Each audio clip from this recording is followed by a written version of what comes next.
I'm not gonna say yes, I've offered too much. Welcome everyone to the Pint and Portal live tap sessions with MJ Kuhn. Very super excited to have MJ here. You know her best probably from the SFF Addicts podcast or her latest release, which just came out 2 days ago. If you're watching live, Kill Switch Protocol, and very cool, very lovely cover. And she just volunteered before we hit the live button to sing a song for us. So we are gonna head. No, just kidding. We're just gonna go. Won't make. Yeah, I'm gonna freestyle it. I'll have my That's right. best princess donut moment. It'll be great. Love it, love it. I just finished book 5 too, so well timed, and I'm here for it. Yeah, that's the one where after the That's end the one is with where the she sings song. the Yeah. song. Oh my god, that's perfect. You know, it's so funny because I had seen the other day Matt Dinniman post people singing that at a con, and I was like, "There's just like this is like Right? You're like, author what like is highlight happening? moment. This is amazing." I Yeah. just figured someone at the con had written it for him. I was like, "Well, Ugh. that's cool." And then like 2 days later, I'm like, Like, "Oh, it makes oh, sense it's like now. an It's still actual awesome, but thing. yeah, Yeah. it's Well, this is right. cool." Yeah. Still an author Yeah. whatever bucket list moment we didn't know we had, but yeah. Exactly, exactly. That was, so before it's funny, we're just for anyone who is here, I'm not, and I don't even know if we are, but this will be, I'll put this up later as a podcast episode further down the road. Um, yeah, so for people, I don't know where I went. We're just all over the place. This is casual. We're chatting about MJ's release. But I will say one of those unknown bucket list items that I had, this was before The Bartender Between Worlds came out, is I had someone create a cocktail based on my book. And I was like, Yes, this is amazing. I didn't even know dude. this was a bucket list thing, but it just checked off. And Right? Until it happens. See, that's the yeah, dream is to have someone do it spontaneously because like there is an Among Thieves cocktail, but it's because I hired a mixologist to make one for me. You know what I mean? It's like right. I Yeah, I yeah. had to make that happen, which was still great. But It's like still just having awesome. someone be inspired by your art to make more art because like mixology is an art. It is. It That's really so is. cool. Yeah, so I brought it was I'm blanking on his name now. I'm so sorry. Joshua, um, who Joshua Space on TikTok and Instagram. I forget his last name off the top of my head. But anyway, I brought him back for Bartender Between Worlds and I said, "Hey, do you want to like do some drink recipes for the special edition?" And he was Yeah. all over it. We did a live and he made a couple more cocktails Oh my and god, it was so much fun. fun. Yeah. Always Yeah. love that. That's so fun. Yeah, it See, was book great. book And like community people are the coolest. exactly. They really are. We had so much fun with it. But we are not here to talk about me and my cocktail recipes. We're here to talk about your book. I want to start off with actually, first of all, I guess for those listeners who maybe don't know who you are, can you give us a little bit of a brief bio and who you are and when you started writing and all that jazz? Yeah. So hello, I'm MJ Kuhn. Like Herman said, you might know me best from SFF Addicts podcast. I'm one of the co-hosts on there, along with Greta Kelly and Adrian M. Gibson. So yeah, we interview authors every week. Well, we're not all. I'm not on the show every week because schedules get busy. One or more of us is interviewing an author on the show every week, talking Right. about The beauty of co-host though, right? yes, right? It's like, "Oh, I Yeah. can't make this recording. Can you guys?" And, "Oh, wait, you can't make this one?" Yeah. But yeah, so that is one of the things that I do. I also co-host the Fanfi Addict Book Club show with Fraser Armitage. We just launched that this year. We're still kind of finding our format with that show. And I mean, you know how that goes with Yeah, oh podcasting in totally. general. It's always a bit like ooh wibbly in the beginning. But then also, yeah, I am author of the fantasy heist duology Among Thieves and Thick as Thieves, which you can see my bedazzled copy of Among Thieves right there. Oh cool. um super fun. And then yes, author of most recently Killswitch Protocol, which is a cyberpunk story, my sci-fi debut, if you will. um Yeah.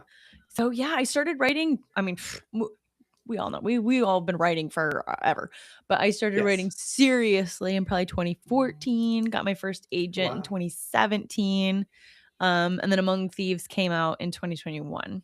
Cool. So Wow. So yeah, you've been at it for a while, and that's a good 7 years between writing, starting to take it seriously, and finding an agent.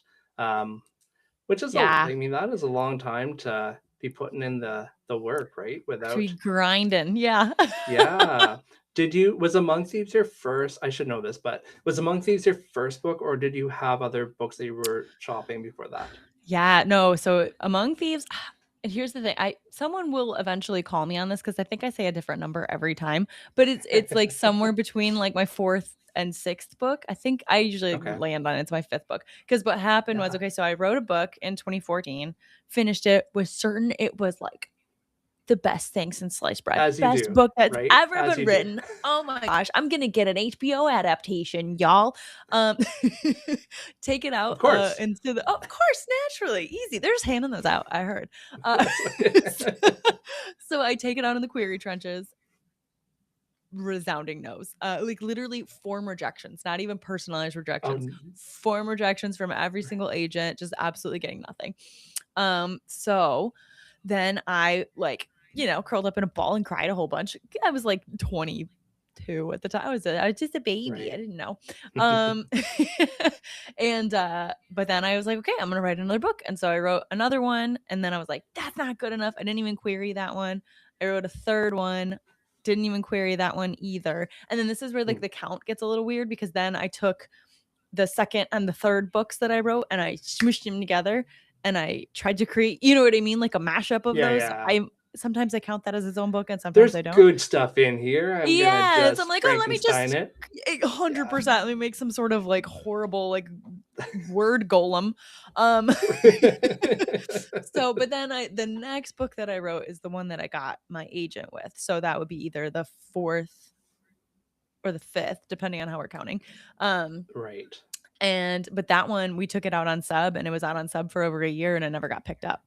And then we took Among Thieves out on Okay. sub.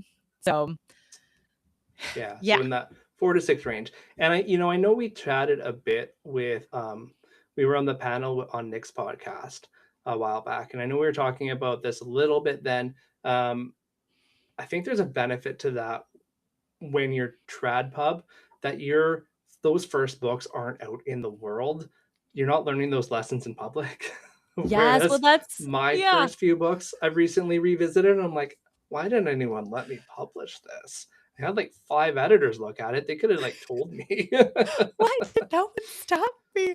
No, and I Right? do say that a lot because, like, I was, people ask you, you know what I mean? Like, once when you talk about having trunked novels and then now you have ones that are out there, they're like, oh, well, now that, you've got a foot in the door or like you're out in publishing, are you going to go back and try to get those ones? And I'm always like, no, they were bad. Right? Yeah, yeah, but, Yeah. hey, I also made $0 off of all of those, you know what I mean? Yeah. So it's like, okay, they're not, out in the world learning lessons, publicly, but also I just, Yeah. like, didn't sell anything for all those years too, so pros and cons. Yeah. Yeah, for sure. Well, hey, I mean, mine were out in the world and I didn't sell anything either. So it's not You're like, it's not an "Ah!" either or. Yeah. I recently actually pulled those first books. You can still probably you can get the paperback still, but because that series I never finished, and I've been rereading the first book and I'm like, this needs a lot of work, but the story is not that bad, but it needs a Yeah. overhaul. And when you are several books in a different universe, you're like, well, taking the time to go back and redo it is a big ask when you're working full time, you're running a podcast or two, and there's other Yeah. priorities. 100%. Well, and especially like anytime you're switching between projects, you have to like mentally switching entire worlds and then your Yeah, tone. I mean, yes, you still have your authorial voice that's going to be the same, whatever, but you have your tone of ish. whatever Yeah, characters that you're in or whatever. Like it's complete exactly. code switching. Yeah, it's a totally different Yeah. animal. Yeah, my first book I was writing it in 2019.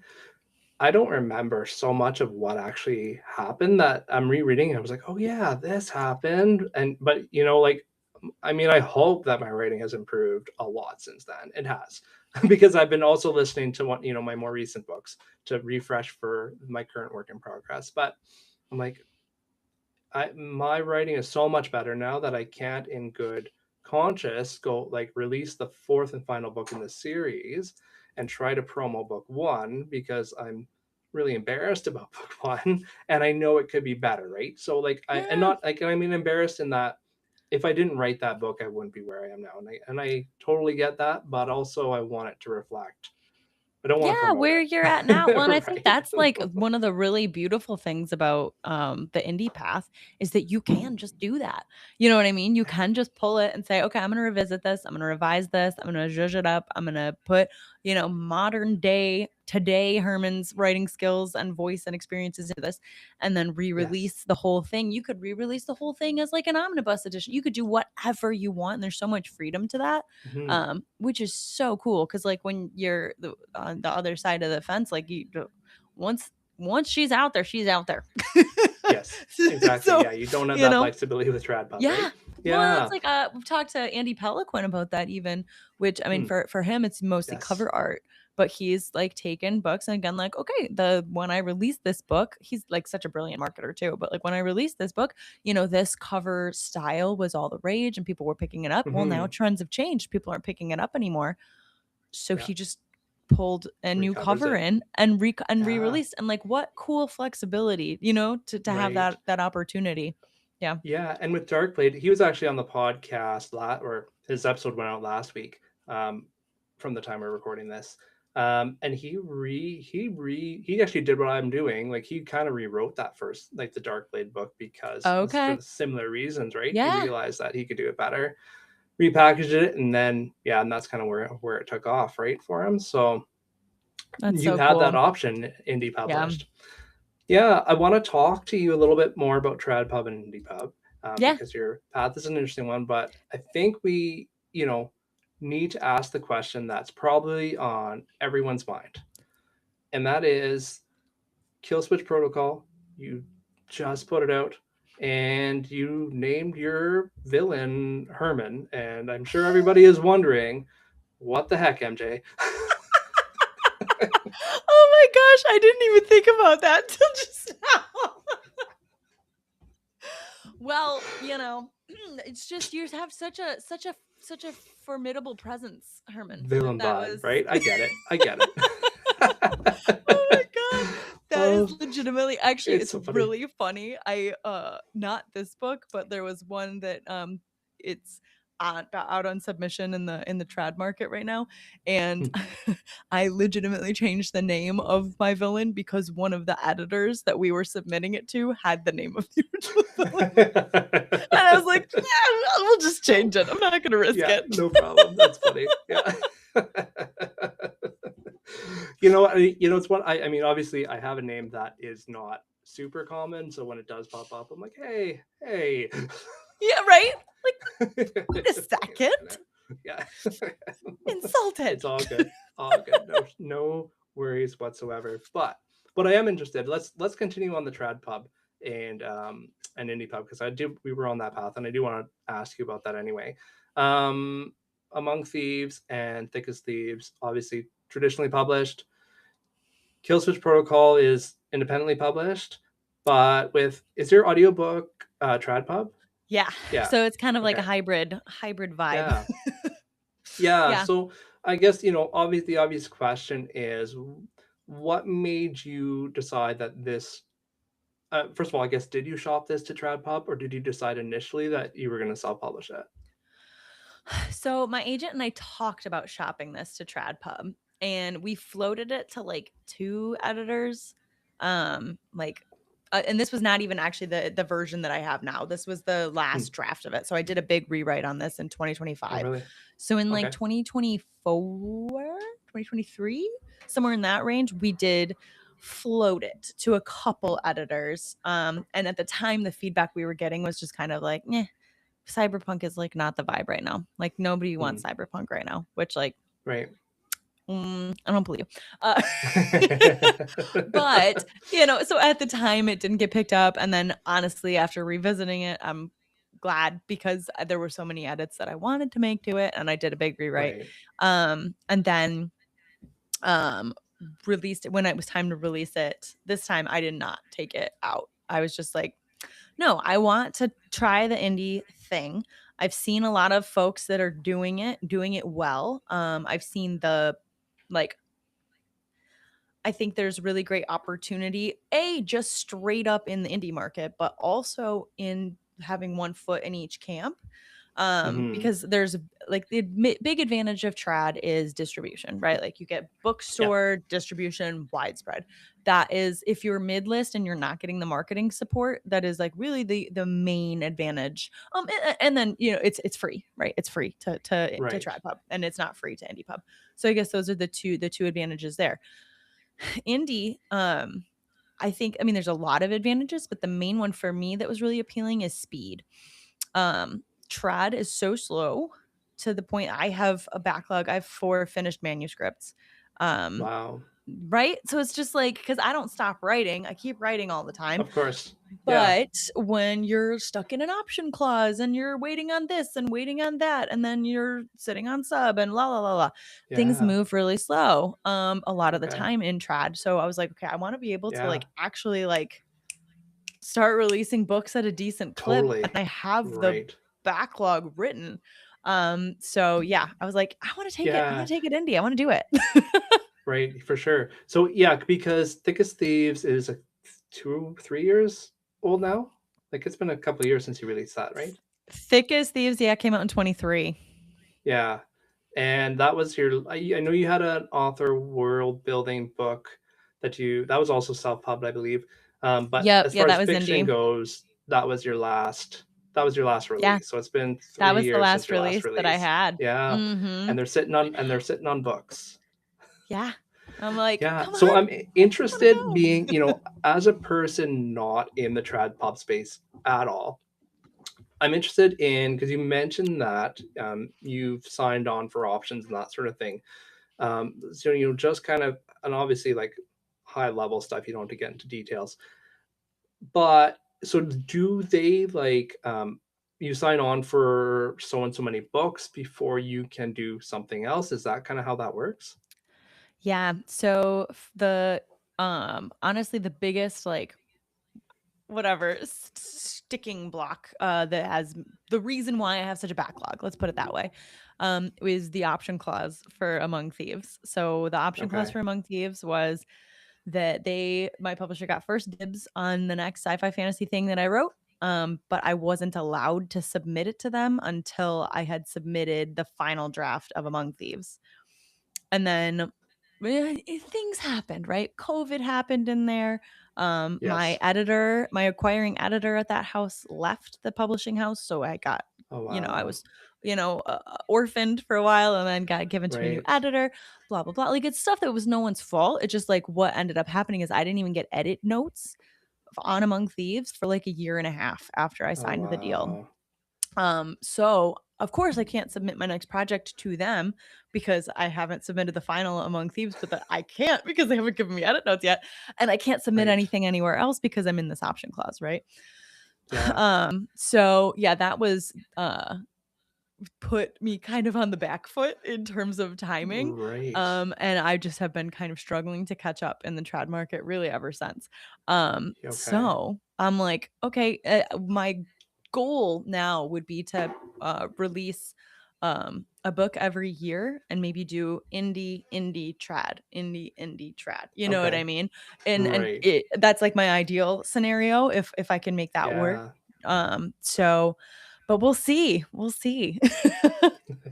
Yeah, I mean, obviously, it probably all depends on that funnel and, how and when it unclogs. If you've got 4 in the pipeline and the right person, and I don't know what it's waiting on at this point, but, things usually move slow, but they can speed up if someone decides they want to speed 100%. it up, right? It's Yeah.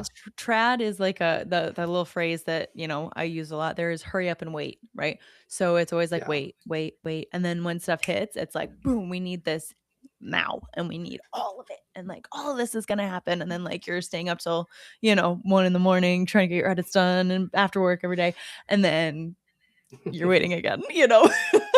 Yeah, It's just right. it's just kind of the nature of the beast. Feast or famine maybe is another good way to put it. But For sure. So, what has your experience been then? This being your first self-published fiction book, what has the process? How has the process been for you in comparison when you think about how things went? Other than the obviously the speed and momentum, um, like I know because people talk about the editing process and the expense of getting a cover designed and your marketing. I think you're always marketing on your own, but self-pub you're more marketing on your own.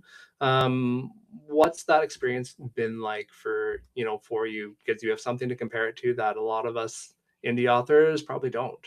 yeah, honestly, it went really smoothly, and I credit all of my lovely indie friends with that. You know what I mean? Because I think if I had Yeah, tried to come in cold, right? With not knowing anyone. If I didn't have Adrian and Andy Peliquin and you and Nick Fuller, all these lovely, lovely people that Crystal yeah. Matar that were able to like really give me this advice of like, oh, here's how the sequencing of what you want to do things. This is how far in advance you want to book your editor and your cover artist, and here's how you do this and that. Here's how you create a cover brief, right? Because with TrodPub, literally, Mm, I for Among Thieves and Thick as Thieves, the I picked the color. So Among Thieves, they sent me two mock-ups of the same cover. One was gray, one was blue, and I was like, I like the blue one. And oh then wow. for Thick as Thieves, they were like, do you have any thoughts for the cover? And I was like, I don't know, green would be cool. And like that was the extent of the input that I had. Right. Oh wow. Versus Okay. for Kill Switch, it was literally like I put together a whole brief with all these inspiration images and like really terribly done sketches because I am not visually artistic at all. And Right. then went back and forth with my artist, which is Katerina Yeah. Belikova, who did a great job. Went back and forth with Cool. her a number of times where she would send me like some concepts, some blocking of the characters, and then I would send back, feedback. We went through like maybe 2, 3 iterations of the outline before it was like, okay, boom, make it all nice. Mm, And then, we end up with the final product. Um, yeah. but that was it, but it went really smoothly. So I Nice. knew that I wanted my book to come out this summer, and I booked both my cover artist and my editor last like October or November is when I Okay. booked Yeah. those. Um and that gave me plenty of time. I just have seen again, I have the advantage of we call it the gift of going second, right? I've gotten to see the struggles that some of my other indie friends have gone through where it's like they're scrambling at the last minute to finish edits before they have to upload the file and like da, da, da, and I was like Totally me. Yeah. I'm a high strung girly. Like I can't do that. Like I will be beside myself. So I wanted to give myself plenty of Oh, I time, you am, know? but Yeah, you're like, but that's how I my just ADHD likes to work, I guess. see, So, that's the thing. Yeah, a lot of people work really well up against the wire. I kinda just become like a rabbit in the middle of the highway when I'm up against the wire where I'm just like, "I guess I'll just do nothing." Um, Right. Yeah. That so is that is always the risk. yes, right? I'm like, "Ah." But yeah, so it went really smoothly, and honestly, in terms of marketing, I guess I mean, I think I've done a little bit more than I did, but for Thick as Thieves, so for Among Thieves, I had no idea what to expect, because, like, it was Mm, my first book, and I didn't really yeah. know that the mid list was a thing, and also, even if I had known what the mid list was, tell me that we're not all optimistic and not being like, "Well, I'm obviously the lead title, and I'm gonna be a star," whatever. Yeah. So I was kind of 100%. assuming Yeah. that the publisher would be taking a lot more of the People just marketing. pick up books off the shelf, right? Yeah, Like it's there's gonna be great. I'm gonna be a New York Times bestseller immediately. Um, yes. but for Thick as Thieves, I knew that that was not the case. That was not the situation that I was in. And so I I took my I ask forgiveness, not permission approach with my publisher, where that was when I booked my own pre-order campaign with a bookstore. I booked my own launch Nice. events. I booked like a bunch of podcasts and like did all this stuff. And then I just kind of sent that schedule to my publicity team and was like, hey, just so you guys know and have visibility to what I'm doing. If any of this conflicts with anything that you guys are setting up, let me know, and then just kind of treating it Yeah, more like I'll take the lead. for sure. And then I know some stuff is happening even if Yeah. the publisher doesn't have any budget for me at the end of the day. Right. And I So I think think that's, that set a me up for miss this well.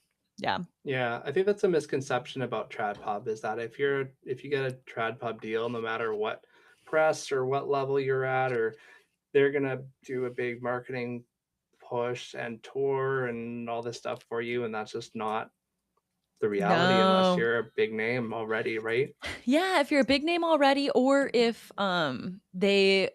you got a team that really goes to bat, like if they basically they have it's a business, right? It's not about Mhm. the art. It's like, okay, they I assume they sit in some big boardroom and decide which books they think Throw have the darts at book potential. covers and Like, "It's you!" But yeah. they pick the ones they Yeah. think are probably gonna be a hit, right? Like, "Oh, what's on Yeah. trend? What could go viral on TikTok?" Whatever it is. And they put all the dollars behind those ones, and then, the rest of the books, you get the distribution, you get the professional editing, you don't have to invest in your own cover art or interior design or anything, but otherwise, you're kind of on your own, and that Yeah. is just the reality of, the current publishing landscape. Yeah. Yeah. But I mean, for Kill Switch Protocol, obviously you had, like you said, you did the cover reveal. I've been seeing it all over social media, which is fantastic. Um, so, you had a little bit of a base having done that for, book two, your second book, even though it was Trad Pub, you've kind of learned from that experience at least. And as you said, from your friends in the indie author sphere. And yeah, I mean, hopefully that's worked well for you. Yeah, Is it I mean, I hope so. is it It's different? So now, I mean, I think is this your first interview post launch? Like I know you had your launch party. We're Yeah, 2 days away. How are things feeling on this side of, the launch? Because everything else has been pre-launch, building up to yeah. it. It's feeling good. There have been some really fun things, like, obviously, like, all my pre-orders. So, like, this now that I'm India, I was able to accept pre-orders on my website.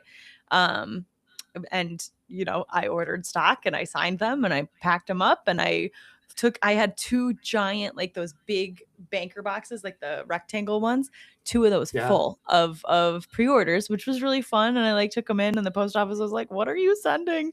And then the gal at the desk was so sweet. She was like, "Oh my gosh, this is so many pre-orders. I'm so excited for you." Like, she was really sweet. That's awesome. So that felt good.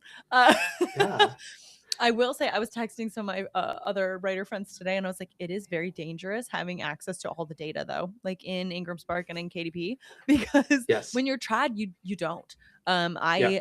I'm with Simon and Schuster, so they have like a pretty good portal, like comparatively. Okay. But even that, I get some sales data on a weekly basis, and it's not completely. It doesn't include everything, right? I think it's just like Right. major bookstore chains, Amazon.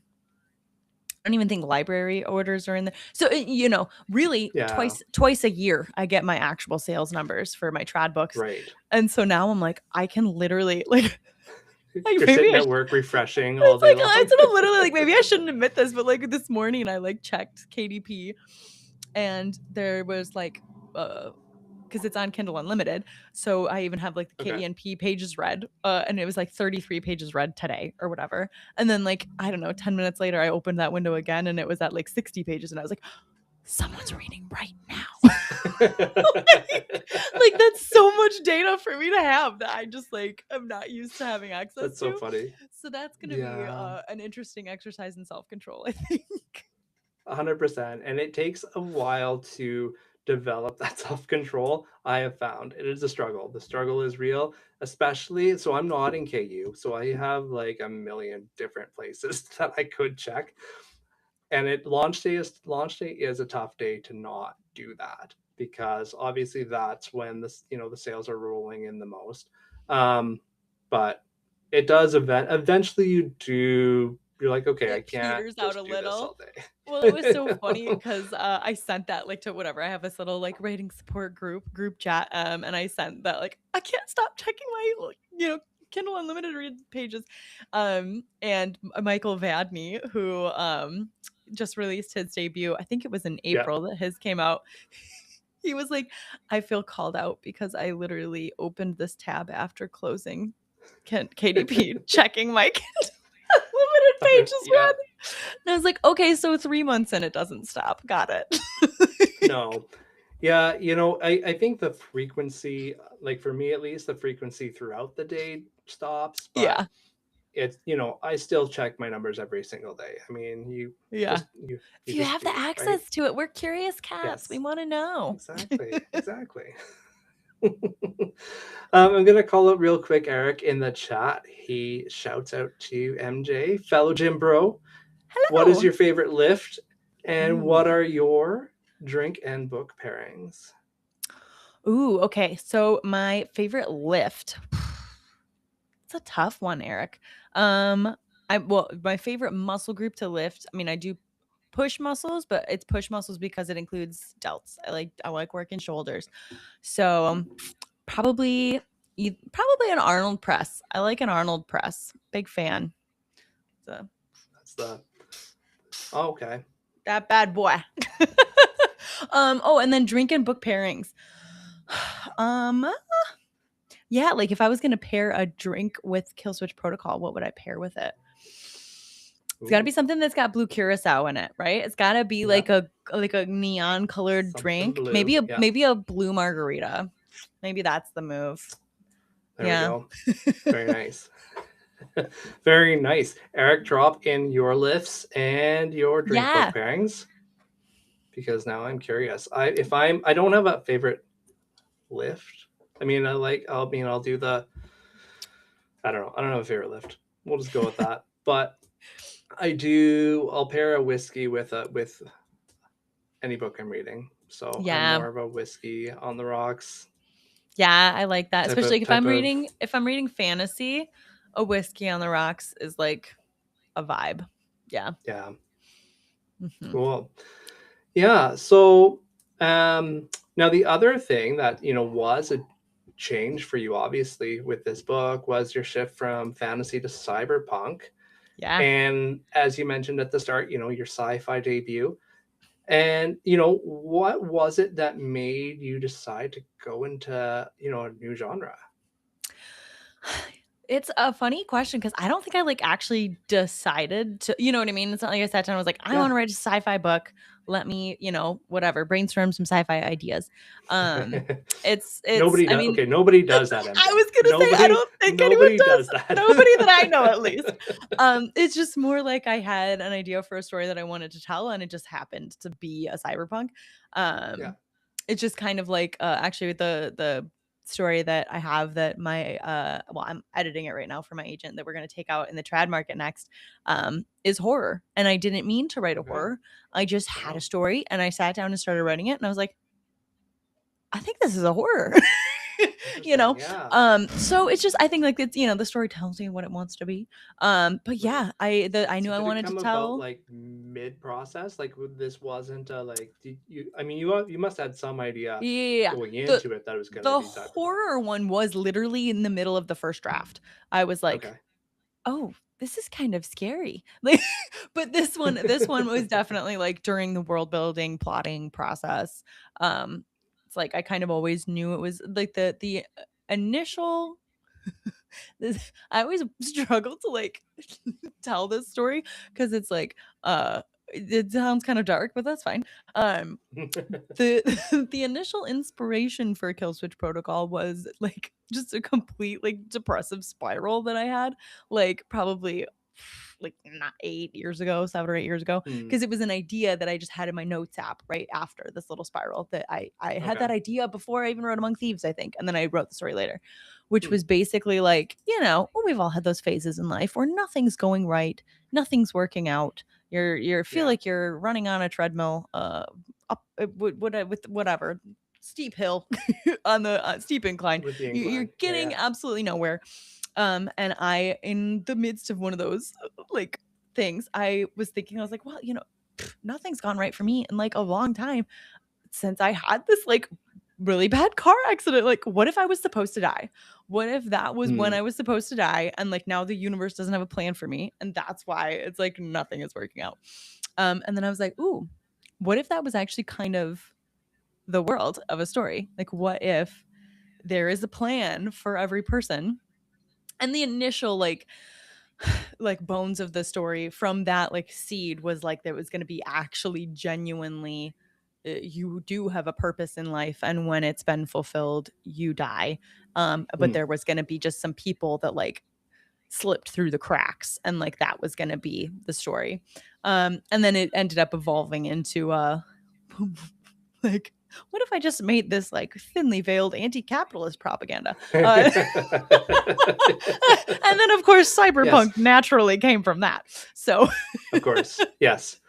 Yes. Well, I mean, the story itself and the world that you've built is very, and I'm not, I mean, I'm interested in how intentional you pulled at our current, it, you know, knowing now that you wrote it a couple years ago, it almost seems a little too like 2026 to have been written in 2023 and 24, uh, because yeah, some of those threads are very close to home at the moment with some, you know, of the things happening in the world. I know, isn't it? Like it's one of Yeah, those I always think about I don't know if you've read Chuck Wendig's Wanderers and Wayward. I haven't. Yeah, they're great. They're chonkers, but they're really good. But Mm, it's about basically a really horrible pandemic that takes over the world and mm. whatever. And it came out in 2019, I think. And then Oh wow. literally after that, he was like, I didn't make it happen, I promise. You know what I mean? But it is, it's just like Right. sometimes I do feel like fiction is just like a little bit too like prescient. Um Yeah. but yeah, no, I mean, a lot of it was intentional. A lot of it, because I did edit it in 2025 and I added Okay. some of my modern rage into, into the Right. undercurrents of it. Like some, yeah. Yeah, but the Yeah, bones of you the world inserted and the the story have Palantir vibes right in there. just like surgical injection. Yeah, but the bones of it have been the same since I think I wrote this Yeah. during the initial draft of this book. I think I wrote during COVID, like during the Okay. lockdowns. So, Right. but yeah, it's for anyone in the chat that is not familiar with like what the it's so the story follows this like straight laced office worker. She is investigating her husband's untimely demise, and then ends up falling in with this group of rebels that is looking to take down the corporate overlords that the main character believes are the cause of her husband's untimely demise. And that's because they live in this society where uh, as we were talking about a little earlier, once you reach your fulfill your purpose, you die. They all have chips implanted in their skulls. It's cyberpunk. This is what we do. And the chips do everything. The chips control everything. They are your money, like your wallet is in the chip. They're your communication device. You can just walk right into your home when you get home because the chip registers at the door and it knows it's you. If you have a medical emergency, help is already on the way because the chip knows and reports it, to medical staff. But also, along with that is complete control of the society, complete surveillance of the society. And when you have fulfilled your purpose, air quotes, heavy air quotes, because it's really when you're no longer a productive member of society for the corporate overlords, you die. And they are brainwashed into believing this is a beautiful thing. This is the best thing that could ever happen to you. If you reach a scent, that's the best way to die. And our main character starts to realize, I don't know that I actually buy this party line anymore. And throughout the story, we see Yeah. her coming up against this group that is actually going to try to challenge that extremely high control society. So, yeah. Yeah. And you know what, I mean, you're bringing in at a point in this, you know, obviously in the society's development where it's not, we're not seeing the main character learning this is, you know, you were taught, you, this is ingrained in your being from birth that this is the way it is. And so it's almost like a religious awakening where she's like, I everything I've been told is a lie kind of thing. Or like she's Yeah. like, is everything I've been told true kind of thing. Yeah. It's Well, that's not people that early she's, reviews have been like, "You're really mean to live in this book." And I'm like, "Well, I had to be." You know what I mean? It's like you're not gonna yeah, if you are born into a cult basically, is what this whole society is, you're not gonna just abandon that belief system at the first sign of trouble. it's going to Yeah. take quite a bit to shake you enough to make you actually be willing to challenge that voice that has been planted in your head by the powers that be. So yeah, Mhm. poor Liv has kind of a bad time. Yeah, but again, cyberpunk vibes really is a lot of that, right? And I think, I mean, obviously, there's the corporate um, angst, I guess, is it's very cyberpunk trope, right? You can't really have cyberpunk without having you know the corporations Oh or yeah, the whoever hyper that want. capitalist society. Yeah. Yeah, yeah. So now, cyberpunk, um, what kind of cyberpunk inspirations have you had going into this? Were you a fan of cyberpunk prior to writing this? Or, was it something that you kind of went back and looked at more while and because you were writing? I mean, a little bit of both. I like cyberpunk. I think it was one of those things where I had read and viewed a lot of cyberpunk, but not registered that that's what the genre was. You know what I mean? It was just like, Yeah, oh, I like this stuff. I really like Altered Carbon. I really like yeah. Annalie Newitt's Autonomous. I really, just all these different. I have a friend that writes cyberpunk, City of Shattered Light. That's about people fighting against a monster AI, which is also very Mm, important right now. yes. But yeah, I read a lot of those things and just like enjoyed the vibe of it. And I think once I realized that I wanted this like very corporate story, it was like I was drawing on the inspiration from visually in my head. Altered Carbon was like the Netflix season 1 specifically, was a very like front and center. Yes. But then of course, you got, And love that season. oh, it's so good. It's Loved it. So good. fantastic season of television. Season 2 Yes. was okay. Yeah. It was okay.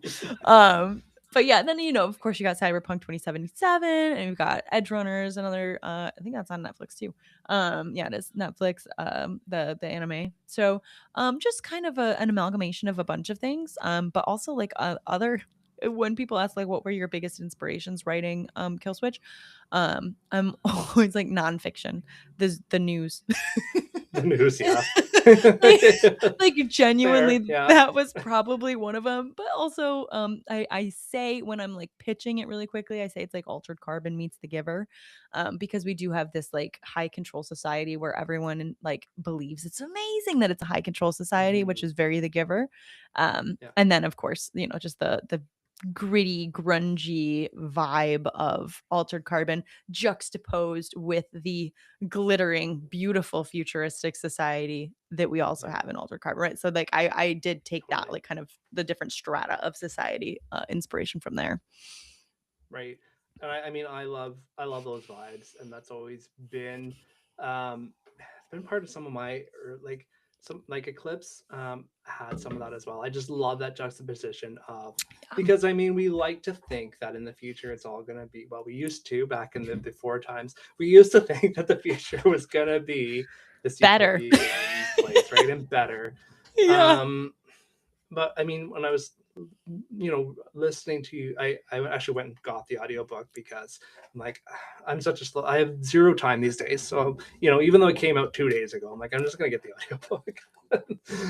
And then I can at least listen to it, at the gym. But Yes. That I is like, also my like these, audiobook time. yeah, yeah. I mean, like, when else do you fit in reading? Right. It's a struggle. um, but it's so reflective of how society has always been under capitalism. Like, I mean, we paint, like, capitalism has been painted in this like progress brush, but there's always been winners and losers. Yeah. And cyberpunk does really reflect, it's really just a projection of capitalism going Yeah. forward, It's right? really just well, and honestly, that's kind of what I did with all of Kill Switch is kind of just take, okay, what is broken about society right now? Let's turn that up to 11. It is really, I mean, like, let's take it Yeah. to its logical worst case scenario conclusion, right? Like, worst case Mhm. scenario that still would make sense from the trajectory we're on right now, is Right. kind of the world that we ended up in. I promise the story Yeah. in general has some hope and some comedy and stuff to it. It's not all bleak, but the world is quite bleak. Yes. Right. Yeah. Yeah. I mean, yeah, and I think that just comes with the genre. Yeah. I've yet to find a cyberpunk that is a Just like hope positive, for hopeful world because I don't think it's cozy cyberpunk cyberpunk. anymore. Cozy cyberpunk. Yeah, it would have to be you'd have to have it in a setting with a backdrop of a cyberpunk world, I think, and put it within a certain container within Actually, you that know world to make what? that work, I think. Have you heard of the Coffee Talk games? There is an Mm, indie game you can get on Steam. okay. There's 3 of them now. I'm actually about halfway through Coffee Talk Tokyo at the moment, which is the 3rd one. That actually might be cozy cyberpunk, I'm realizing. Oh, It's interesting. kind of fantasy as well because there's like, Yeah. you know, different races of beings, like cat people and Mm, like whatever in it as well. But like you are a barista working in a coffee shop that is in like a this cyberpunk futuristic. cafe. Yeah, it's kind of Interesting. cyberpunky, I'm realizing. Yeah, if Okay. anyone out there likes cozy games, check it out. It's cute. I'll check that out for sure. Yeah, because I think that's where, like, I mean, because even um, my cozy fantasy is set in a setting where it's an escape from darker Yeah, worlds. So it's not that everything is rosy, but here's a right. But a here's quiet our place. quiet corner. I think honestly a lot of Yeah, cozy works well in that space. Even like Legends and yeah, Lattes, the like one of the yeah. That's very true. the quintessential whatever of the latest ones is because we have the orc that is retired from all of the From the marauding in the battles. war. Yeah. Yeah, So, yeah, makes sense. yeah. So yeah, doable. Like, I'll do a we'll wait spin-off. to I'll do see. a Yeah. cozy spin-off of Kill Switch Protocol. I would love to see that. Yeah. um, I'm gonna mention. Eric has mentioned too that he's boring and he loves the classic or incline bench press. You know what? I'm with you, Eric. It's a I good enjoy one. those It's a as good well. one. Um, and he's shouted out the Writer's Tears, which is an Irish whiskey, Oh, which yes, I've I had actually that love. That's one. one of my Yeah, it's a good yeah, it's one. one of my go tos to be honest, because the price point is reasonable, Yeah, I was gonna and say it's not it's that just expensive. And no, it's and just fun to have it on your it shelf. is. Exactly.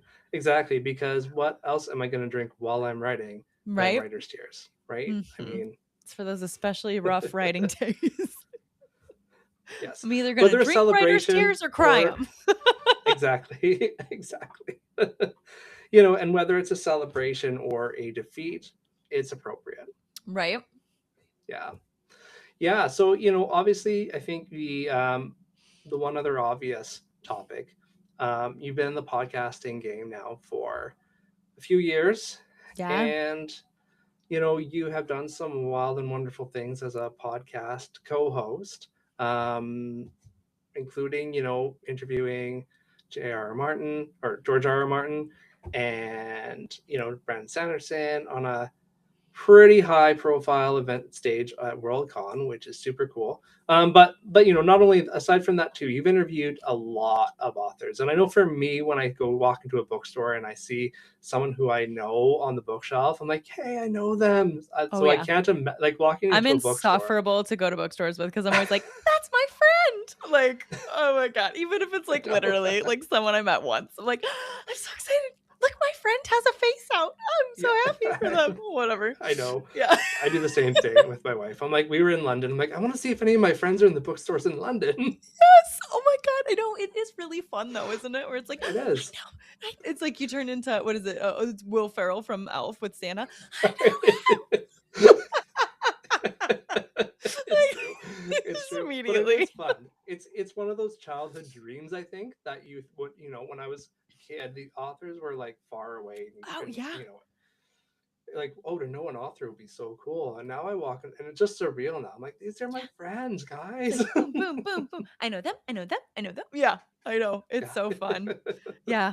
But no, I mean, I'm sure um, you've noticed it too with podcasting. Like, you I always say you'll be shocked who will agree to come on a podcast if you just ask them.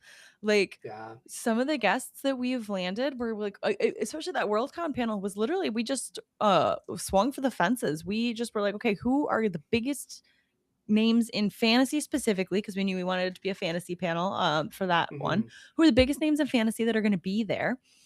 And let's just invite all of them. And then when they say no, we'll go and we'll find there's no Do the shortage next of one. great writers there. We'll find Of course. other folks, but like let's just swing for the fences. Let's see what Yeah, happens. why not? And then Yeah. nobody said no. Nobody said no. So yeah, it was George R. R. Martin, Brandon Sanderson, Robin Hobb, Rebecca Roanhorse, and Ryan Cahill. All of them Yeah, said yes. Although to be fair, right? George said yes first. He was our first yes. So I think that everyone else Well, was like, well, and you're not at gonna this say point, no to being on a panel with George, right? I yeah. mean, That was, I unless think you're that unless was you're why we super got it. shy, uh, Yeah. right? Yeah. Unless you're so intimidated, but I can't. I mean, with that panel, no one's gonna say no because they're intimidated. Right. It's So, like right? opportunity is too good. Yeah. Yeah. Which is, so that is, I mean, it's so cool, and I'm always excited to see who you guys bring on the show. Your format is different than mine. Where right now, um, my premise is more about writing as a career and how to build a successful career as an author. But and I mean, I started out doing kind of what you guys were doing with the author interviews. I started out, with the smaller authors to kind of build my confidence and whatnot. But it is always cool when you see someone that in the bookstore, I must say. But what I want to know is how, you've been doing it for a while now. How has it influenced your own writing and your approach to publishing with all of the dozens of conversations that you've had over the past few years? Oh yeah. Well, I mean, I for starters, I'm taking notes every time we're interviewing. Like I literally I have my little pad, I have my little pen, and every time I'm interviewing an author, I'm always like, "Ooh, let me just write some stuff down." Because you're getting such great gems from people that you would not get the opportunity to just sit down and talk shop with if there wasn't a camera in the middle. Yes.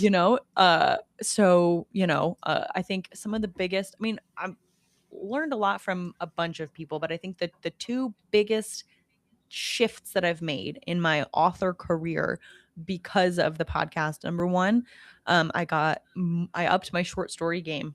I would never really done short stories at all. Really. Had never really explored them. Just was like, I don't know. I like long form. I'm too verbose, blah, blah, whatever, excuses, XYZ. And then we had Ken Liu on, which of great person to talk about short stories with.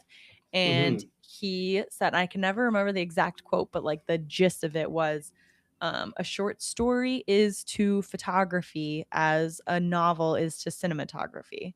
It is the Interesting. same kind of art form, but it is radically different, and you have to think about it Yeah. radically differently. And that was what really, because previously my Mm. short stories, actually the novelette that's available as a free download and my newsletter was supposed to be a short story. So me. That's so me. I'm That's writing tripping right like now what I'm working 20,000 on. words. I know what I'm working on now. It's so funny because I started to write a short story as a reader magnet for my cozy series. I didn't have one, and at about 24,000 words, I was like, I don't think this is a short story. Yeah. Yeah, well, that's the thing in fantasy and sci-fi, it's so hard. It's really It hard. is. And so I think that interview with Ken, though, when he said that, I was like, okay, this is going to change how I approach it. And like, yes, I do still have some short stories that I've written that are on the longer side, but I've been able to do some flash fiction ones. I mean, I have Mm, my fourth anthology publication comes out this year. Like cool. I'm able to do shorter form because I'm like, when I start to like let like go, oh, and then this happens and this happens, I'm able to stop and be like, you're approaching this like it's cinematography right now. You're trying to make a movie. Mm, You need to make a picture. And so like that is so cool. that has been a super game changer for me with the short, which, making snapshot fiction. And then the other big change is the reason why I'm sitting here with this book today, the knowledge and the courage to go indie.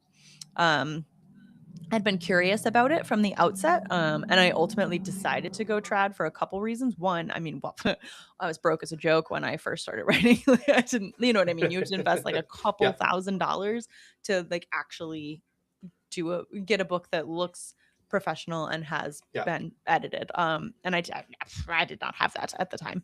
Yeah. In my early 20s, I didn't have that. Mid 30s, it's a little different again. Maybe. Yeah. Like we still got a budget to make it work, but at least we can make it work. Yeah. Um, but that was one big reason. But the other big reason was, I mean, I didn't know what to do, and at the time, I really needed and I always feel like weird when I say this because I don't want it to sound like a bad thing. It's not a bad thing inherently, but I needed that stamp of approval. I needed the people in the fancy office in New York saying this book was good enough to Yeah. have the confidence to release it out into the world, where inevitably there will be people that don't like it and will talk shit about it. And you know, if I had the big fancy people in the office in New York or London or wherever saying, well, it's good enough, then I can be like, well, this person thought it wasn't good enough, but all these fancy people said it was good enough. It's good enough. Yes. And I was too scared to take the step without having that, which I mean, I don't think Yeah. there's anything wrong with having that hesitation. No. But knowing so many incredibly talented people that are doing it and having access to the resources that those people have used, uh, knowing how much I've improved as a writer throughout all of the stuff that I have written since then, and then of course having I mean, access to incredible beta readers and people that will, talk some sense into me and tell me. I don't need the fancy people in the office in New York. I have the fancy people on the other side of the camera that I talk to Mm. on, whatever, the other author friends and people that can tell me, that I trust as well, that will Yeah. tell me if I shouldn't release it or if it needs another edit or something like that. And I Right. wouldn't have had that. I had author friends before I did the podcast, but not to the degree that I do now. I have so many, and we're so close because I'm talking to people all the time. you Right. know. So Yeah. yeah. So those I think are the two biggest career shifts that I've gotten Okay. from the podcast. Yeah. Yeah. Yeah. And there is there's something about that,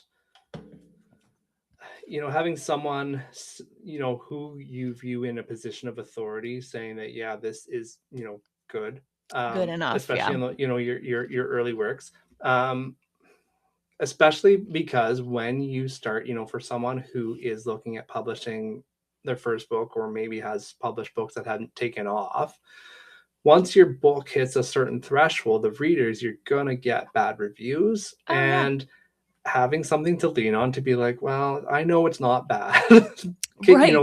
is a huge thing that I Yeah. didn't know I needed until I had it. That's the Right. thing. I think that because I mean, Yeah. like now, I mean, you've been in the game for a while now too. It's like I've been, when I got so my day job, I work in content marketing, and like during the Okay. interview process for my most recent job, like I got the question of like, well, how do you take feedback on your work and criticism? And I literally, my answer was, I've worked in publishing for over a decade. You can't hurt me. Let And me that's pull up the my thing. 1-star reviews for you. 100%. Right. And that's the thing is it's like you do get really thick skin. My skin is quite thick Yeah. now. My skin was not thick when Among Thieves came out. I remember the Yeah. first one-star review that I got. I at this point I don't remember what it said, but I remember getting it. I remember reading it. I remember crying.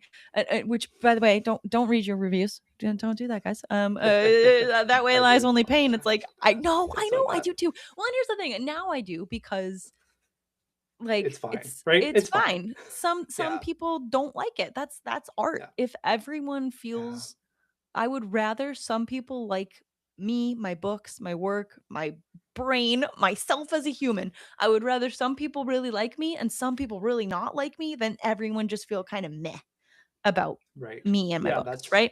right. Like if I Yeah. have to pick, I'd rather have a flavor than just be so vanilla that everyone's kind of like, you know. Yeah. Well, everyone thinks you're awesome. Like, I mean, Every not person. as the consensus in the, right? At least in the book world, right? Um, but so like I think the benefit of my initial publication or my initial work not reaching that audience is that I didn't really have that. I had probably a couple of bad reviews, but I didn't have whole lot of reviews altogether. But then when bartenders started actually selling copies, you're going to get bad reviews, but I also had a Publishers Weekly review. So that those, Hell yeah. that if I had just gotten those 1-star reviews, I would have it because I hadn't had reviews in volume up until that point, Yeah. I probably would have hit a lot harder. Yeah. But because I had, editorial reviews that, that was like that were that were good, I was like, well, Yeah. you know what? Right. Like, Publishers yeah, Weekly liked well, it. that's exactly. Yeah, But but it's it's good good to to have have those those things to things. lean on, Yes. right? Yeah. I'd say that, I mean, like, having, like, that, whatever, like, little validation thing from someone whose opinion you trust or value, but then the other trick that I used to use all the time was I would keep, like, I don't know, it was like a pat on the back folder where it was literally, I would save a bunch of 1 or, like, 5-star reviews into and, like, just Yeah. copy paste them into, like, just a Google Doc, and then when I would be feeling like a trash goblin, I would go and I would read those, and I could read them just in the Right. Google Doc, safe, I don't have to go to Goodreads to Yes. read You don't have them. to scroll through the 2 stars and Yeah, the 1 you don't stars have to to see get the to bad them. ones to Yeah. get to the good ones, I just had my little repository of people saying how great I was, that I Yeah. could use to kinda buoy myself in the times when I was feeling low. Yeah. No, absolutely. And yeah, and I mean that's true too. Like for the I'm sure people are listening like, well, that's nice. I don't have a Publishers Weekly Yeah, review or a publishing house saying it's good. Well, if you I mean 5 stars will come from, yeah, everywhere as well. So fall back on those 5-star reviews wherever they come from because somebody has loved your work, right? That's 100%, like the and that's, coolest like, thing. important to remember. The other, like, trick that I always used, and hey, maybe I'll use it this time too. I haven't released a book in a couple years. Maybe the 1 stars will still sting, I don't remember. But, I would go and this is gonna sound like a schadenfreude thing, and it's not, and I'll explain why, but I would go and I would read the 1-star reviews of a book that blew my mind, like, the best book I ever read, like, a book that I read Hmm, and, like, changed the way I thought about something. I would go and read the 1 stars of it, not to be like, "Haha, you get 1 stars too," but to just remind myself that somebody hates everything. You know what I mean? Like the thing right. that you Yep. love so much, someone else read that and it was not for them. And Yeah. so if that book can get 1-star reviews and you think it's great, your book can get 1-star reviews and somebody else thinks it's great, and that's okay. Yeah, totally, totally. And there are also people who just hate everything no matter That what is it is. true.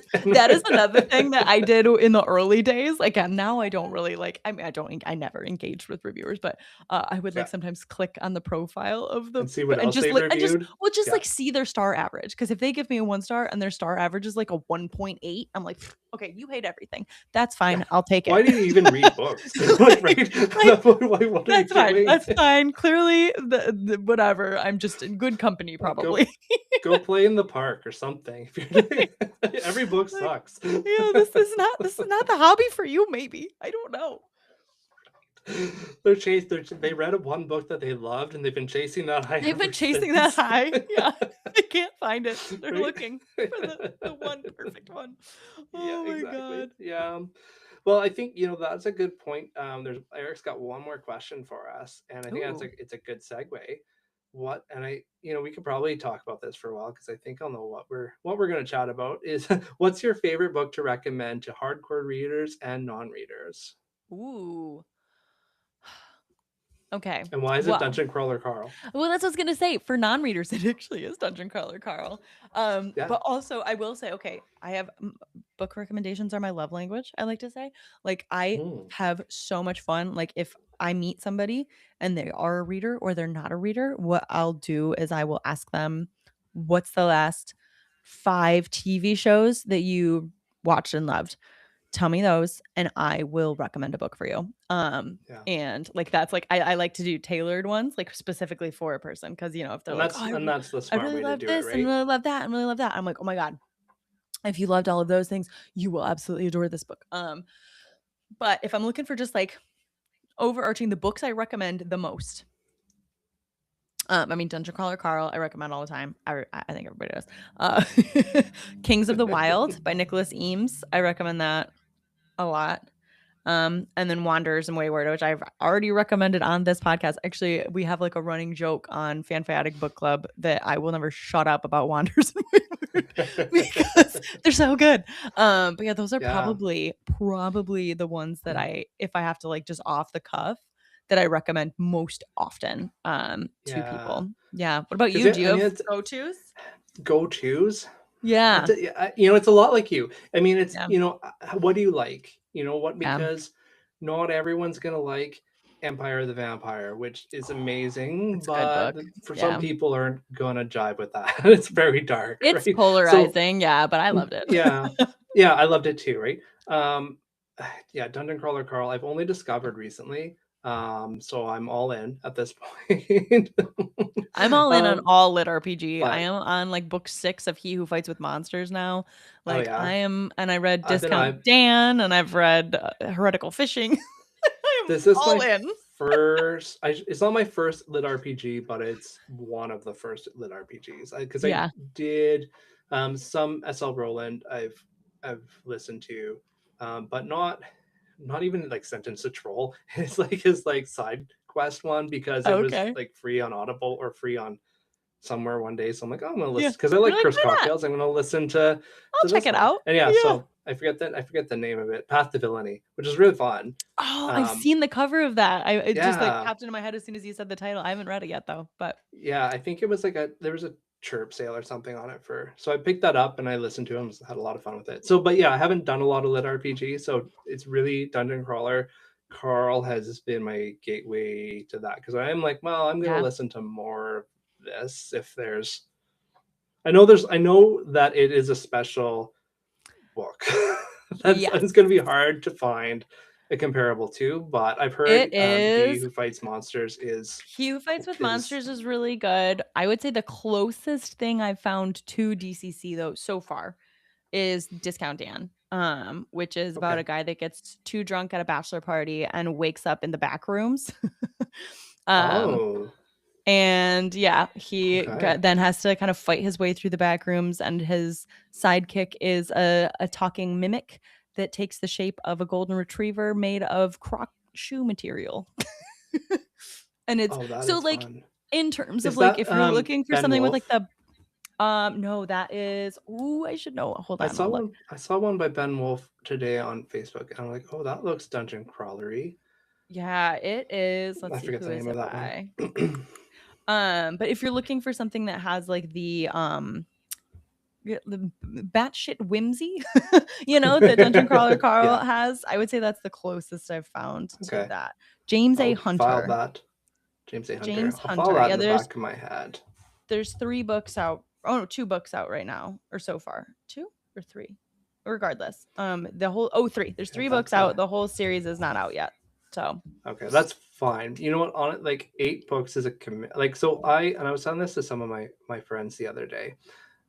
I'm the type of person that'll read book 1 and absolutely love it and yes. think I'm gonna finish this series later and never ever read it Never come back to again. it. No, I do Yeah, that too because once that's how I I am. set the series down, I now have forgotten what happened. So if I was going to go read book 2, now I have to reread or at least skim back through book 1.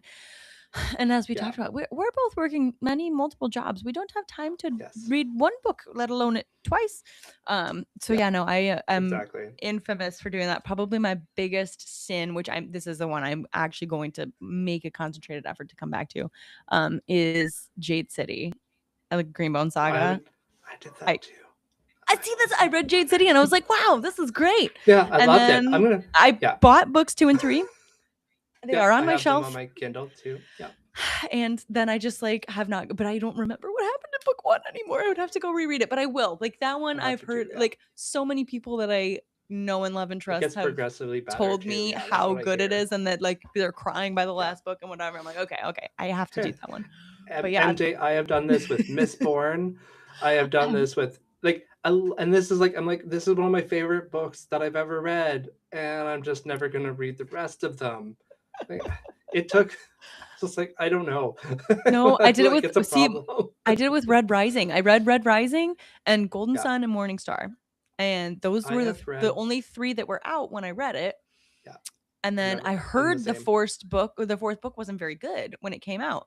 And so I was Mm, happy with where Morningstar ended. So I was just like, okay, yeah. I just won't read the 4th book then. But then I heard books 5 and 6 were like mind blowing. And I was like, well, dang it Mm, now. yeah. I know. Now I I have to gotta go reread those too. back. Yeah. I did the Mhm. same. I did the first trilogy because again, like Red Rising was one of my favorite books when Yeah. it came It's out. I'm like, this great. is amazing, and I, read through the next two, which is again rare. But yeah, I haven't finished that series. I have them on my shelf. Are we the What same was the other person, one? Herman? We might be the same Maybe, person. maybe.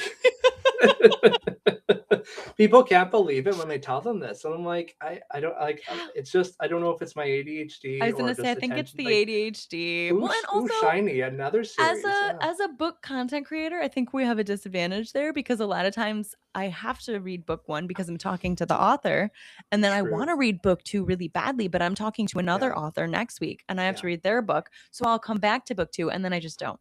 So I think That's that one of the. I think that's a piece of it It too. is.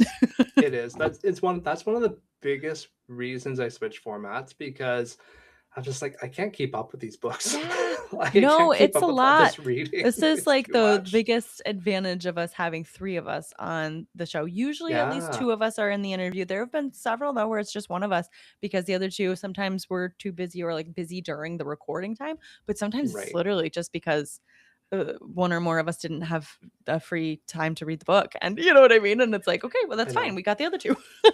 Yeah, So yeah exactly. when Yeah. you're running a solo show it's like way Yeah, harder. Yeah. it is a lot. And, and, talking to an author about their book, I wanna have at least some idea of what's happening, Yeah.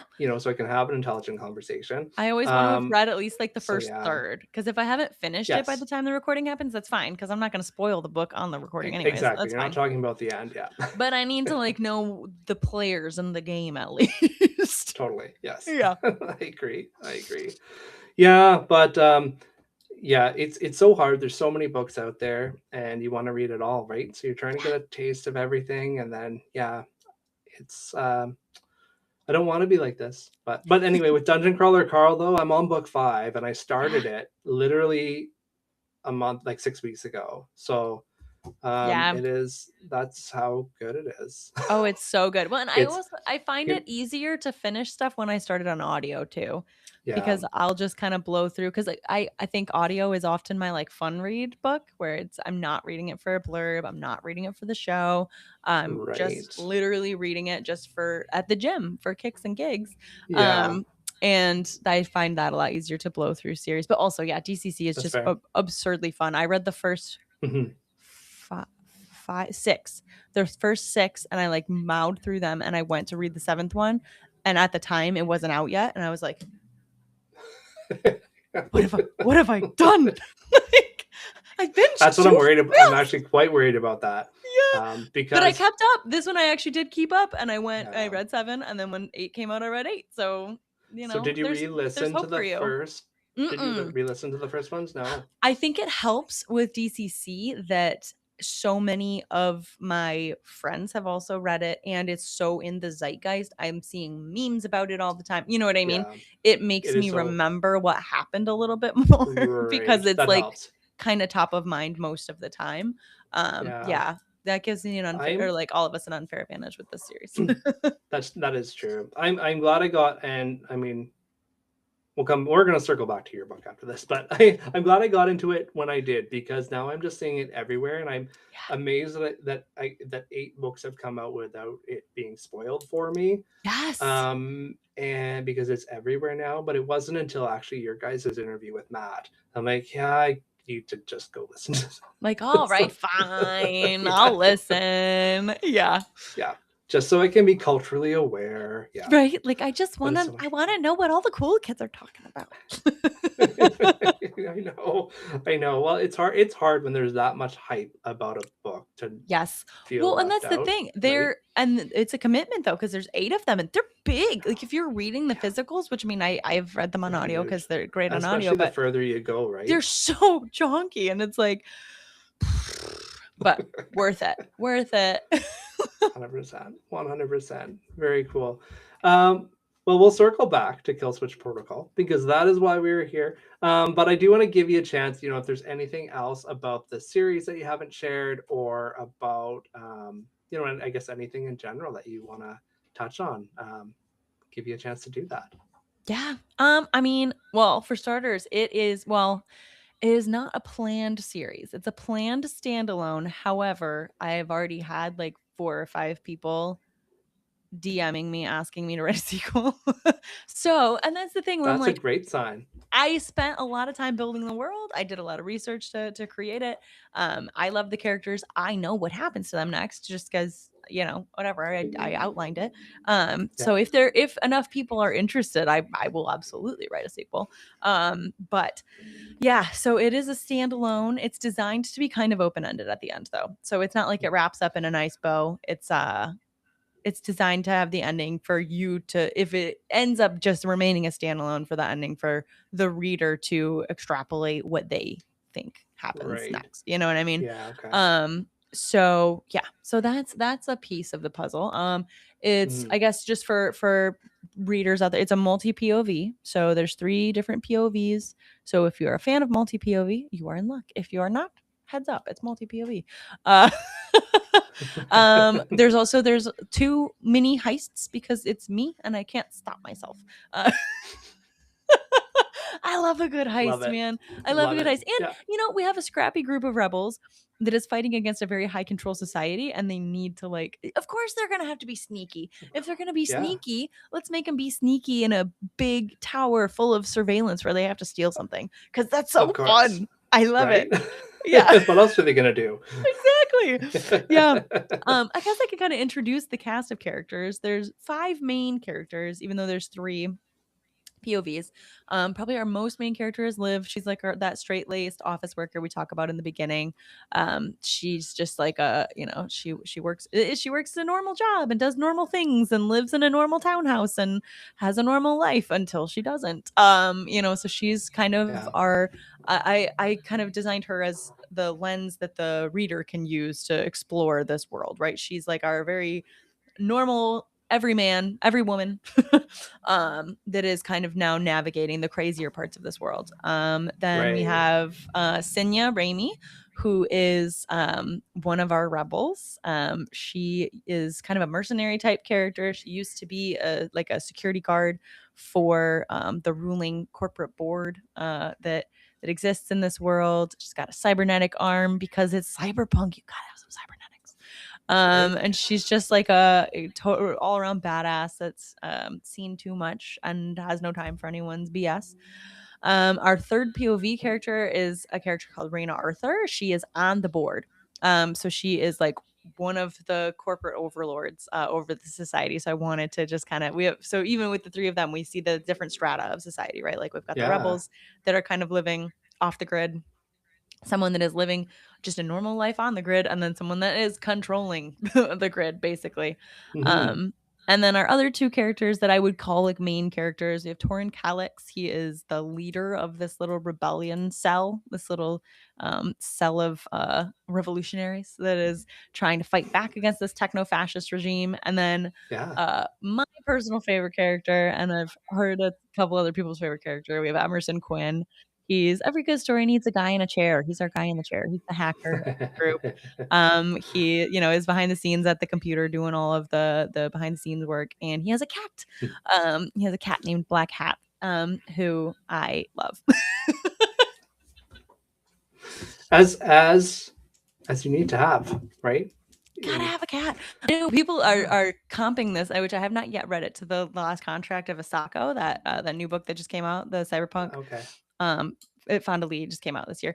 Yeah. And Okay, yeah, I've seen it, but yeah, I haven't read it either. yeah, and hold on, I'm like looking it up. I want to see if it's on the cover because I, it's been on my um it's been on my TBR because I'm like, oh, that looks good. But I heard that there's a cat in it too, and I was like, okay, well, Oh. now I definitely need to read it if there's a cat. Of course. Need Of to. course. You must. Now it's mandatory, right? Yeah, we moved it up the TBR. There's a cat in it. 100%. I'm just gonna close out. You're breaking up a little bit, and I think it might be I've got too much going on my computer here. Oh no, too But many windows open. well, I thought I closed out of everything, and now I'm realizing that I did not. But that's fine. I did one more publishing question for you, for the writers who are listening. because, and we touched on it at the very beginning, but I forgot to follow up because I had no plan. Um, we talked about you self publishing the book, but the audiobook is TradPub. Were you looking for someone to publish, or did someone approach you to publish the audio? Because I've heard it go both ways. A lot of audiobook companies are looking for indies to publish. But how did that look from your end? Yeah, so this was an example of when I get to like have an advantage of having been in the trad field first and then coming into the indie sphere. Mhm. Because my so not my agent, but the guy that handles audio at my agent's agency shopped it around. So we were Okay. shopping it around. Although I will say the appetite for audiobook adaptations or like audiobook versions of indie pub books is ravenous. Because Yeah. I we literally got the offer I think within a week of taking it out on sub to the different audiobook folks. And it's, sure I could say hopefully it's because Kill Switch is pretty good. But I think it's also very likely that they were just like, "Oh, indie author. Oh, indie author with a platform. Maybe it'll sell okay. Well, yeah, Yeah. throw a couple $1,000 at it and produce it." Okay. So, but yeah, so that's how it went down for me. I have definitely heard Yeah. of it going the opposite way though, with like especially Podium. I know is pretty famous. Mine's with Tantor. Tantor Media is the one that picked up mine, but I think Podium is the one that it tends to go, shopping. Yeah, there's a few of them. Simon and Schuster is picking up a lot of my friends. Okay. So yeah, and some cozy and some not cozy fantasy as well. So I mean, they're out there, right? They're doing that. So from your perspective, being kind of seeing some of the stuff happen behind the curtain, have you, like, what is going on with publishers that they're willing to reach out and pick up audio rights? Um, That's so a great it's a lot question. of, because they don't reach out to indie authors a lot for the regular, like the For printed print rights. rights. Um, Well, I think so it's also happening a lot with foreign rights. So you're seeing a lot of translation rights for indie books as well. Um and I mean this is just me guessing. But if I had to guess, I think it's because in terms of the books that Trad picks up for print rights, um they're very risk averse, right? It's very yeah. they're following trends really narrowly, so there's not necessarily a ton of variety a lot of the time of what's on the shelf from trad Mhm. publishers. I mean, of course there's variety, but nowhere near the variety that there is in indie. And I think No. that the publishers, foreign markets is where I'm taking this from, and I'm just kind of naturally extrapolating it onto maybe this is Right. what's happening with audio as well. But what Mhm. the scuttlebutt that I've heard is that the foreign markets are looking for a little more variety, and that's why they're picking up a lot of those Interesting. indie pub Okay. books. Um, Maybe that's what's happening with audio too. I don't know. Yeah. Yeah. Yeah, I was wondering, when I was one, and this is just naming pure spec, wondering if it's just because the cost to them is so much lower, right? Because I Yeah. mean, they're not. I mean, TradPub is still not super thrilled about ebooks. Um, if they're buying your rights, they want the print. They really want the print Oh, yeah, rights. that's why ebooks are so priced so high for trad pub books. Yeah, I mean, my ebook for Among Thieves is I think 12.99. yeah, it's That's crazy. crazy. And if I look at my sales numbers, I think I've still to this day, I mean, across all formats, we're over 15,000 copies sold of Among Thieves, I think. Less than 1,000 of those are ebooks. Like nobody's buying the ebook because why Nobody's would they? For right. $4 more, you can get the physical. So like, Yeah, what's the point? Versus yeah, like Killswitch Protocol, I priced it at 3.99 for the ebook. right. Yeah, Because why not? It's there's no physical printing cost to me. I have exactly. to be prepared for Amazon to take their cut, which but other than that, Yeah, yeah. I mean, and so that's why I wonder if publishers are looking at audio books, and I don't know why they haven't figured this out about ebooks and thinking that there's very little per copy risk. cost for an Yeah. audiobook, right? So the risk is super low for them. I'm not sure if they are. Um, I don't know if they're shopping the narrator, or if that's some, I don't, I know some people, some of my indie author friends who have been picked up have brought their narrators with them. Oh, Um, okay. so so I don't know how that's all looking on their side, but even that, it's a one-time cost, right? Once that's Yeah. paid for, it's done. That's such a low Oh, risk yeah. for No them. printing costs. You literally Yeah, have like for audiobook, they gave me an advance, and then they obviously paid the talent to record the audiobook. And yeah, I think that like net is a one-time cost for all of that, and then they can make money off of that in perpetuity if it sells. right. So Yeah, yeah, very cool. Very real cool. nice. Yeah, very curious about. I was just curious because I had noticed that it was trad pub. Yeah, So, and it's that seems to cool be a seeing trend, those right? trends though. I like seeing those trends. I Yeah, like seeing more I like seeing more variety in general and more uh of all the super talented indie authors that we know getting some a piece of that trad pub pie. It's 100%. just kind of cool. Exactly. And I mean, I like I mentioned before, I love seeing my friends succeed. And it's always so exciting to see people I know who are, the best thing about Trad Pub, as you mentioned, is the distribution. So Yeah. even in audio, they're reaching more readers than they would have on their own, Yeah, likely, well, right? and like I mean, So for me, I was planning on saving up to hire a narrator and do an audiobook, yeah, but it would have been a staggered release. I wouldn't have been yeah, able to release it at the same time. Probably would have been like a year delayed, maybe 6 months delayed, hmm, because it's not cheap to it's hire a expensive. narrator, as it should It's be. You know not. what I mean? It's an art form Yeah, that it they're is. doing. They're giving you a lot of their time to perform in the studio. Um, Yeah. so that's it's cost prohibitive Hmm. if you're bootstrapping it yourself. Yes. So having the publisher, or in this case the media group, be willing to take that on was very beneficial for me. Hmm. Yeah. No, 100%. My audiobooks have all been staggered. I have not done a release at the Yeah, same time because no, my audiobooks are funded through my Kickstarters, which don't happen early enough to have that all yeah, to planned have out. it go, My and readers are understanding. They know if an Yeah, audiobook's going to be coming later. So it does work. But yeah, it's I mean, yeah, it's it's which nice to by the have it way, all sweet that available. you're doing Kickstarters. I'm gonna probably tap your knowledge base Please do.